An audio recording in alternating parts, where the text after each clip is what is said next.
नमस्कार मित्रांनो, मी महेश भाईकर तुमचं सर्वांचं स्वागत करतो आपल्या या नवीन व्हिडिओमध्ये. आजचा व्हिडिओ असणार आहे, आपण जी काही फिबोनाची रिट्रेसमेंटची जी काही आपण एक स्ट्रॅटर्जी सांगितलेली होती की कोणत्या प्रकारे आपण कशा प्रकारे आपण फिबोनाची रिट्रेसमेंट मार्क करून चांगल्या प्रकारे प्रॉफिट काढू शकतो आणि खूप जण त्याच्यावरनं प्रॉफिट पण काढत आहेत.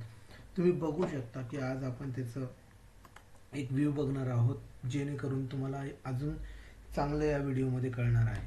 सो आपण बघूया की फिबोनाची रिट्रेसमेंटनुसार आपण कोणत्या प्रकारे ट्रेडिंग करतो आणि कोणत्या प्रकारे आपण प्लॅन करतो की ट्रेडिंग कसं करायचं. ठीक आहे. तर दुसरी गोष्ट मी तुम्हाला सांगणार आहे की ट्रेडिंग करत असताना फिबोनाची रिट्रेसमेंटचा खूप साऱ्या लोकांनी यूज होतो आणि मोठे मोठे जे प्रोडक्ट्स असतात ते जास्त करून फिबोनाचीचाच वापर करतात. आपण रिटेलर जे असतो आपल्याला कळत नसतं की कोणत्या ठिकाणी आपण फिबोनाची मार्क करायची आणि कोणत्या ठिकाणी फिबोनाची मार्क करू नये.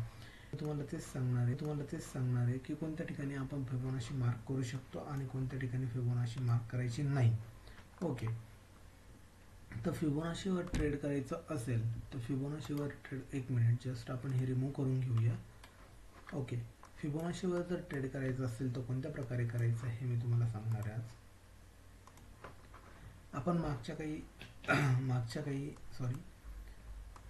आपण मागच्या व्हिडिओमध्ये बघितलं की बॅक टेस्टिंग कशी केली होती हे पण मी तुम्हाला दाखवलं होतं, पण मला काही मेसेजेस आले की थोडाफार व्हिडिओ कळाला नाही असं. तर आपण आजच्या ज्या काही व्हिडिओमध्ये आहे ते बॅक टेस्टिंग पण करून दाखवणार आहे मी तुम्हाला, फिबोनाचीमध्ये ट्रेड कसा करायचा आणि कोणत्या साईडने कुठे ट्रेड करायचं ते. फर्स्ट कॅन्डल जी असते ती 15 मिनिटाची कॅन्डल जी असते आपण तिला मार्क करून घेतो. ओके. आता मी इथून काय केलं, सर्वात आधी बघा येथे जाणार आपण फिबोनाची रिट्रेसमेंटचा टूल घेणार आहे. हे सर्व काय तुमचे हे टूल आहेत. Okay, just minute. हे सगळे काय तुमचे हे टूल आहेत, बरोबर. इथे यायचं फिबोनाची रिट्रेसमेंट, अल्टर एफ दाबला तरी फिबोनाची रिट्रेसमेंट येईल तुमचं. ओके. सर्वात आधी काय करणार आपण की हे जे आहे ते मार्केट आपलं बघितलं आपण तर 9 तारखेचं आहे. आज मी व्हिडिओ क्रिएट करतो, याचा अर्थ आजची तारीख जी आहे ती 9 म्हणजे आजच्या दिवसाचं ओपनिंग आणि क्लोजिंगचं मार्केट आहे. ओके. सो आपण बघूया की फिबोनाची आपण कशी ड्रॉ करत होतो. आता ही कॅन्डल जी काय आहे ती रेड कॅन्डल आहे. ओके. मग आपण काय करणार, फिबोनाची मार्क करताना तुम्हाला मी ह्या बॉटमपासून तर तिचा हाय 15 मिनिटाचा कॅन्डलचा हाय असं मार्किंग सांगितलेलं होतं, बरोबर. मागच्या काही व्हिडिओ जर तुम्ही बघितलेले असतील माझ्या, तर या ज्या काही मागच्या व्हिडिओ होत्या त्याच्यामध्ये मी तुम्हाला अशा पद्धतीने मार्किंग सांगितलेलं होतं. ठीक आहे. तर बघूया आपण की ह्या चॅनलमध्ये जर ट्रेड करायचाच नाही आहे आपल्याला, कारण का हे प्युअरली साईडवेज मार्केट आहे. तुम्ही बघू शकता प्युअरली साईडवेज मार्केट आहे. मार्केटला मुवमेंट आहे का? नाही. त्या ह्या मार्केटमध्ये आपण ट्रेड कसं करणार? नाही करू शकत. तर मग मी तुम्हाला जिथे ट्रेड आहे किंवा ज्या मार्केटमध्ये ट्रेंड आहे आपला ते तुम्हाला आज मी सांगणार आहे. ओके. आपण फक्त बॅक टेस्टिंग करणार आहोत या व्हिडिओमध्ये की फिबोनाचीची बॅक टेस्टिंग कशी होते. ठीक आहे. आता बघा ही ग्रीन कॅन्डल तयार झाली, मग काय करणार आपण, जस्ट मिनिट मी एक 5-15 मिनिटाची कॅन्डल आपण घेऊया. ठीक आहे. आता बघूया आपण 8 तारखेचं मार्केट आपण बघत होतो. 8 तारखेच्या मार्केटला आपण काय केलं, फिबोनाची रिट्रेसमेंट मार्क केली आणि आपण 3 मिनिटाच्या किंवा 5 मिनिटाच्या टाइम फ्रेममध्ये आपण यूज करणार आहोत फिबोनाची रिट्रेसमेंट.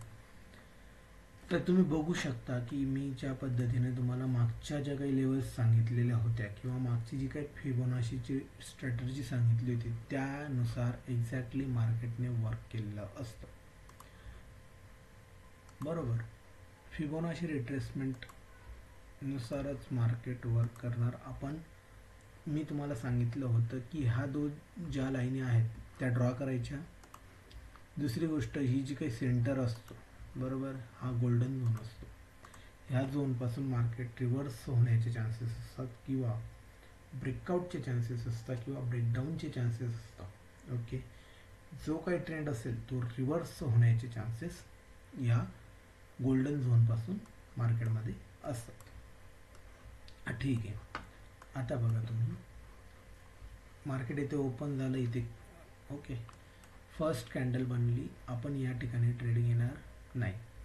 ओके, आता ही जेव्हा कॅन्डल ब्रेक झाली तर आपण ह्या कॅन्डलला ट्रेड घेऊ शकतो आणि इथून मार्केट खाली गेलं. ओके, आपण मिनिमम कमीत कमी 40 ते 50 पॉईंट काढून मार्केटमध्ये एंट्री करून ट्रेड क्लोज करू शकतो. ओके, नंतर काय करणार आपण, परत या ठिकाणी एंट्री घेणार, परत 70% प्रॉफिट घेणार, एक्झिट होणार. ओके, आता काय झालं इथे बघा, या आता काय झालं इथे ब्रेकआउट झाला आहे, म्हणजे काय, पॉवरफुल ब्रेकआउट आहे.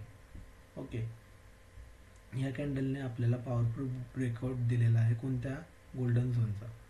मग इथे तुम्ही एक कॅन्डलला एक छोटासा स्टॉप लॉस लावून आपण एंट्री घेऊ शकतो आणि टार्गेट तुम्ही बघू शकता किती मोठं मिळालं.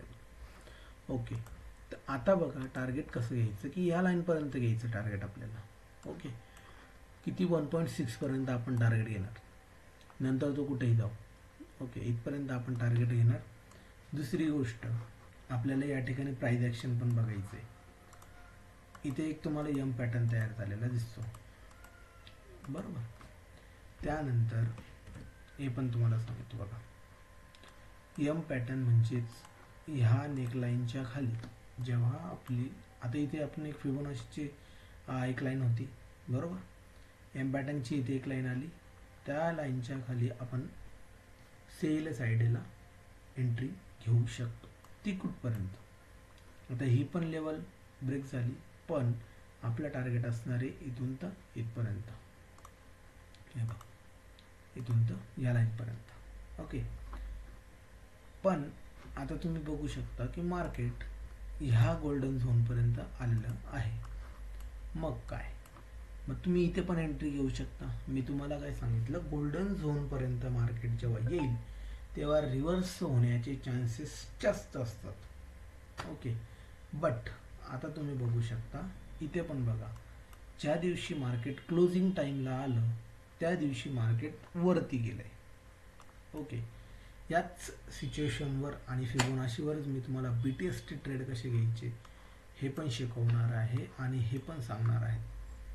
BTST ट्रेडसाठी आपण बघूया की मार्केटमध्ये BTST ट्रेड कशा प्रकारे घेतले जातात आणि त्याच्यामध्ये प्रॉफिट कशा प्रकारे होतो हे पण मी तुम्हाला सांगणार आहे. ओके, म्हणजेच काय, पण BTST ट्रेड घेताना आपण बघितलं की आपली जी ॲक्युरेसी आहे ती 70% आहे. म्हणजे मी 10 ट्रेड घेतले तर त्यातले 7 बरोबर येतात आणि 3 रिजेक्ट होतात. ओके, मग BTST ट्रेड हे जे काय असतं ते रिस्की असतं थोडे, त्याच्यामुळे आपण ते अवॉइड करतो.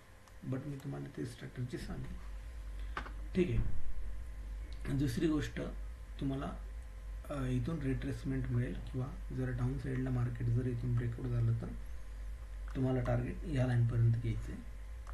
ठीक आहे, इथून एवढं टार्गेट घ्यायचं आहे. आणि जर ही पण लाईन ब्रेक झाली तर तुम्हाला फिबोनाची अशी उलटी मार्क करायची, काय करायचं, रिव्हर्स मार्क करायची आणि तुमचं जे काही टार्गेट असणार ते इथपर्यंत असणार आहे. ओके, इथून इथपर्यंत. ठीक आहे, जर डाऊन साईड असली तर, आणि जर अप साईड असली तर मार्केटमध्ये वरती पोहोचेल. ओके, आता मी हे सगळं रिमूव्ह करतो. आता परत या मार्केटमध्ये या. ओके, आता 15 मिनिटाची परत कॅन्डल लावणार. ठीक, आपण बघूया आता की इकडे या, ह्या ट्रेडमध्ये, या झोनमध्ये बघूया. रेड कॅन्डल झाली म्हणून आपण काय केलं, मार्केटला खाली अपोज केला. ओके, म्हणजेच काय, फिबोनाची रिव्हर्स लावली. फिबोनाची लावल्यानंतर 15 मिनिटाच्या कॅन्डलला परत 5 मिनिटाच्या कॅन्डलला यायचंय. ओके, कुठं गेलं, आलं.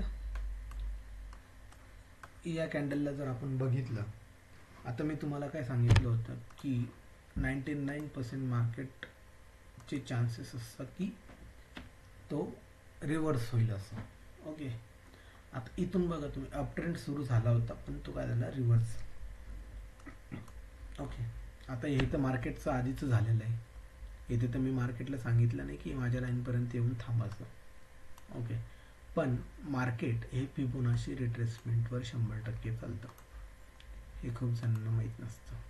ओके. या दोन मार्क केल्या लाईन्स, या लाईनच्या खाली आलं तर मार्केट आपण बघू शकतो किती भारी फॉल झालेलं होतं त्या दिवशी. ठीक आहे. अशा प्रकारे आपण बॅक टेस्टिंग पण केलेलं आहे. याच्यानुसारच तुम्ही खूप सारं बॅक टेस्टिंग करून तुमचं स्टडी चालू ठेवा, जेणेकरून तुम्हाला मार्केटमध्ये प्रॉफिट होण्याचे चान्सेस वाढतील. फिबोनाची रिट्रेसमेंटवर स्टडी करून बघा. जर नाही रिझल्ट मिळाले तर मला पर्सनली कॉन्टॅक्ट करून किंवा कॉमेंट करून मला तुम्ही सांगू शकतात. मी पर्सनली या काही ज्या काही स्ट्रॅटर्जीज आहे आपल्या, त्या मी तुम्हाला शिकवण्याचा प्रयत्न करेन. ठीक आहे. धन्यवाद. जय महाराष्ट्र, जय हिंद, जय भारत.